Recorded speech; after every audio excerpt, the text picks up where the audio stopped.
Hello everyone, कैसे हैं आप सब। डीएलएड की हिंदी की कक्षा में आप सभी का स्वागत है। इस समय हम आपको पढ़ा रहे हैं हिंदी व्याकरण। तो हिंदी व्याकरण के अंतर्गत पिछली कक्षाओं में हमने पढ़ा उपसर्ग, प्रत्यय और समास। अब बात करते हैं आज क्रिया, लिंग, वचन, विशेषण आदि पर चर्चा आज के इस वीडियो में करेंगे।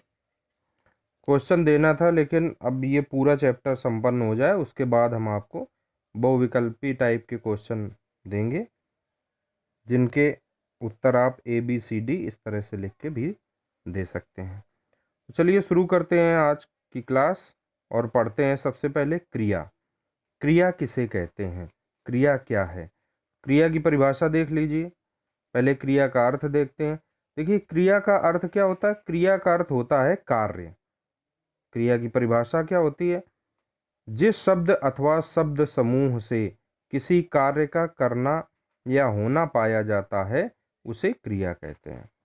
कहने का अर्थ ये है कि क्रिया क्या है।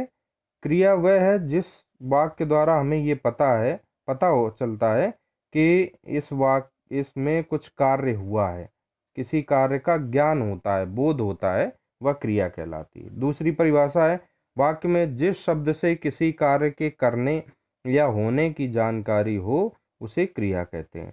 जैसे खेलना, हंसना, रोना, कूदना, नहाना, बैठना, लिखना, ये सभी क्रिया के उदाहरण हैं।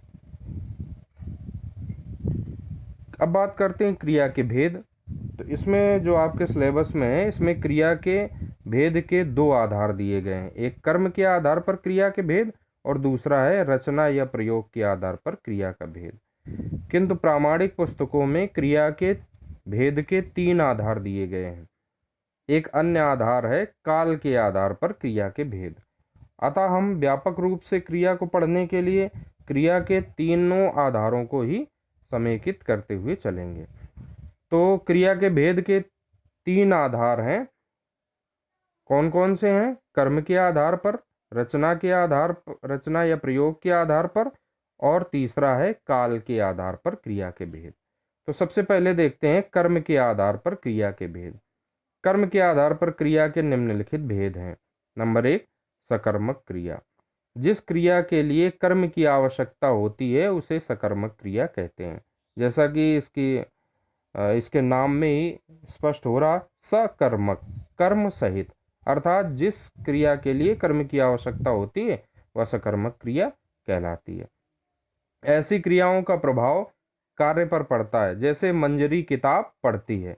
मंजरी क्या पढ़ती है। मंजरी किताब पढ़ती है। अर्थात वाक्य का पूरा जोर किसमें है, कर्म पर है। पढ़ने का जोर किसमें है, कर्म पर है। ठीक है, तो ये हो गई सकर्मक क्रिया।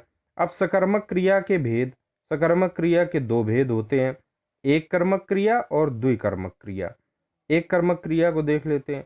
जिस वाक्य में क्रिया का एक ही कर्म हो उसे एक कर्मक क्रिया कहते हैं। जैसे राधिका गाना गा रही है। ठीक है, एक काम हुआ और एक ही क्रिया है, इसमें गाना कर्म है। द्विकर्मक क्रिया, एक कर्म है गाना गाना, ठीक, एक कर्मक क्रिया हो गई। द्विकर्मक क्रिया को क्या होती है। देखिए, नाम अगर आप ढंग से इसको देखेंगे इसका अर्थ समझ जाएंगे। एक कर्मक एक कर्म होता है, द्विकर्मक द्विकर्म होता, 2 कर्म होते हैं या 2 से अधिक। ठीक है, जिस क्रिया का फल 2 कर्मों पर पड़ता है उसे द्विकर्मक क्रिया कहते हैं। जैसे ग्वाला गाय से दूध दुहता है। तो यहाँ 2 कर्म कौन कौन से हैं। एक तो गाय है कर्म और दूसरा है दूध। ठीक है, गाय और दूध 2 कर्म है।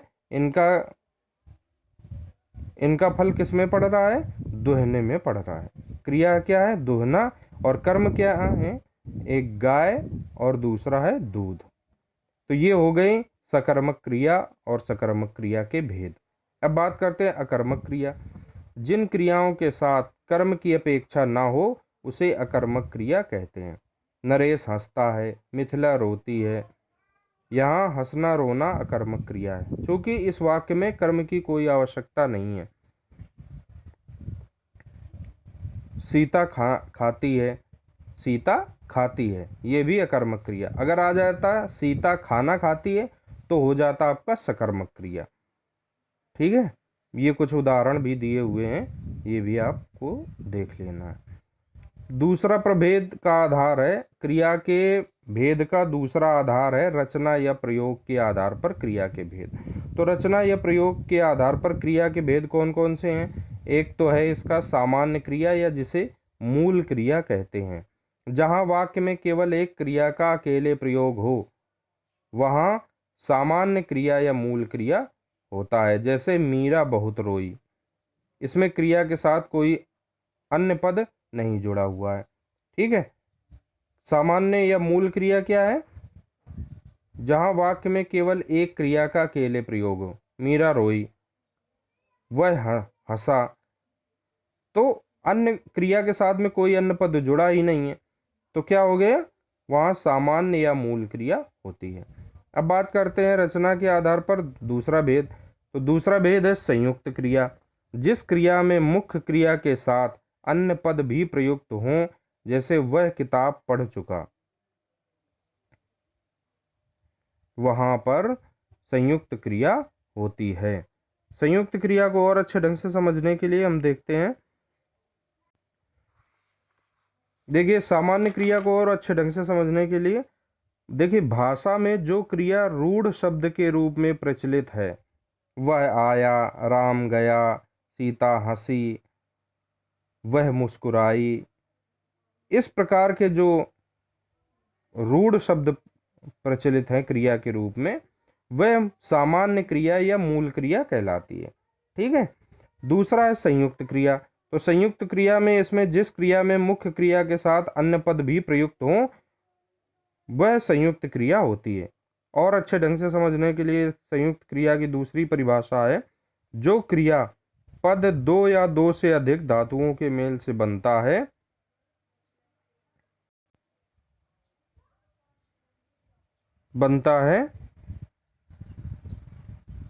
उसे संयुक्त क्रिया कहते हैं।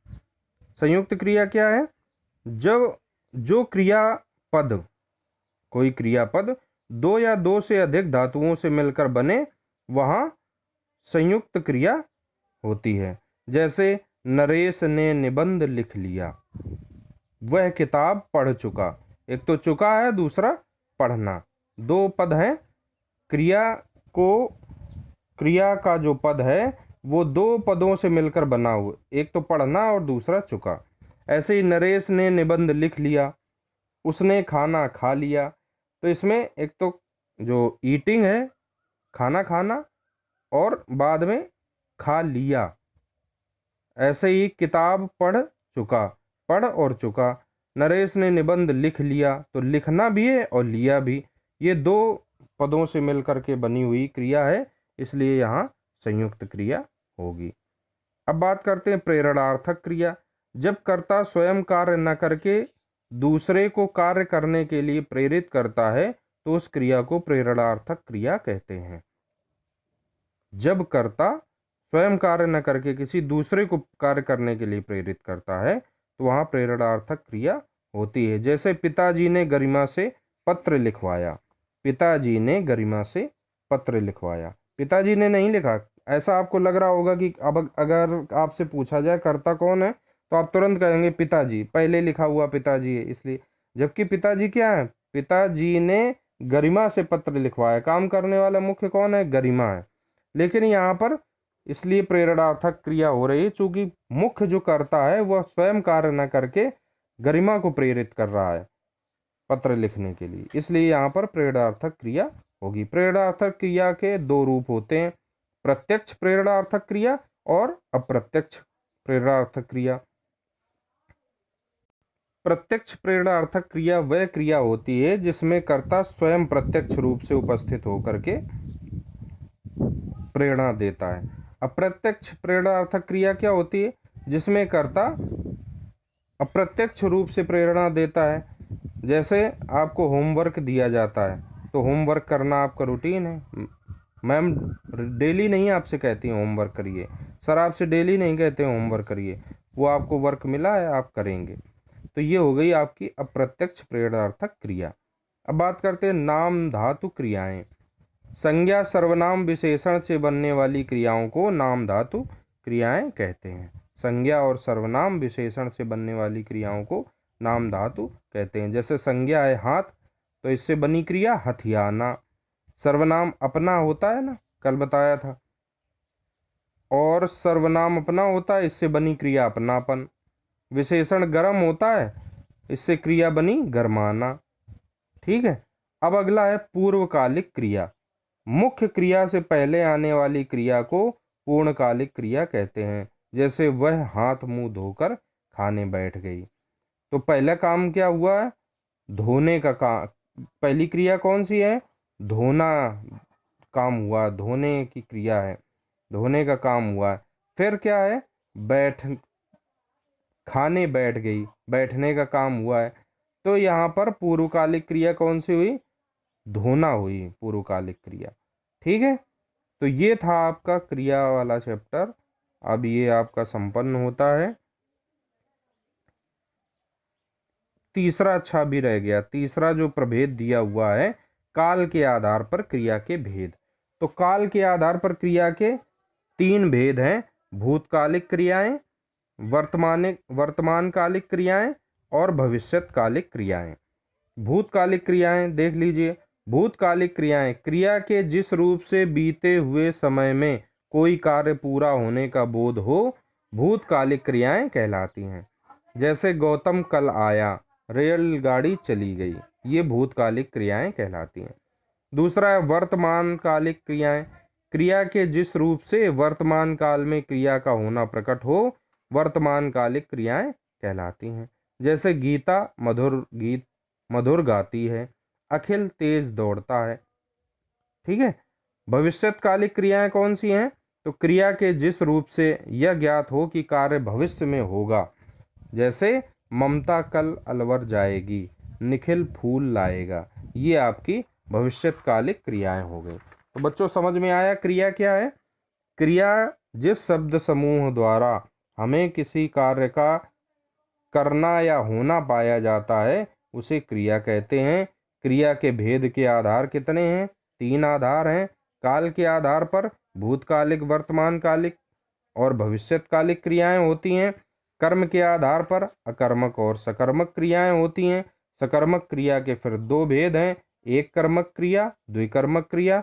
और प्रयोग, रचना या प्रयोग के आधार पर क्रियाओं के 5 भेद होते हैं। वो सामान्य क्रिया या जिसे मूल क्रिया कहते हैं, संयुक्त क्रिया, प्रेरणार्थक क्रिया, नाम धातु क्रिया और पूर्वकालिक क्रिया। तो ये था पूरा आज ये आपका क्रिया का चैप्टर संपूर्ण होता है। अब बात करते हैं विशेषण किसे कहते हैं। तो संज्ञा शब्दों की विशेषता बताने वाले शब्दों को विशेषण कहते हैं। ठीक है। किसी संज्ञा या सर्वनाम की विशेषता प्रकट करने वाले शब्दों को विशेषण कहते हैं। विशेषण की परिभाषा हो गई कंठस्थ। जो शब्द संज्ञा या सर्वनाम की विशेषता बताए उन्हें विशेषण कहते हैं। हो गई विशेषण। अब विशेषण के भेद। तो विशेषण के पहले थोड़ा सा हम लोग देख लें। कई बार पूछा जाता है विशेष्य क्या है, निम्न पद में विशेषण और विशेष्य कौन सा है। तो ये बात ध्यान रखना है, जिसकी विशेषता बताई जाएगी वो विशेष्य होता है, और जो शब्द विशेष्य की विशेषता बताता है उसे विशेषण कहता है। जैसे 2 शब्द हैं, 2 पद हैं, काला घोड़ा। तो इसमें घोड़ा क्या है? घोड़ा है विशेष्य और विशेषण क्या है? काला। स्पष्ट हो गया ना विशेषण और विशेष्य। अब कभी भी पूछा जाए, ये कई बार पूछ लेता है इसमें विशेषण और विशेष्य क्या है। ठीक है। कई बार परिभाषा को बताते समय ऐसा कहा जाता है, जैसे कर्मधारय समास को पढ़ते समय बताया गया था आपको कि इसमें विशेषण और विशेष्य संबंध होता है।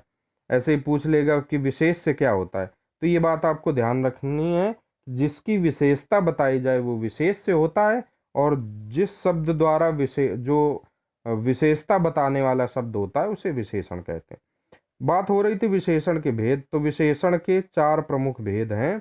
गुणबोधक विशेषण, संख्याबोधक विशेषण, परिणाम बोधक विशेषण और सार्वनामिक या संकेत बोधक विशेषण।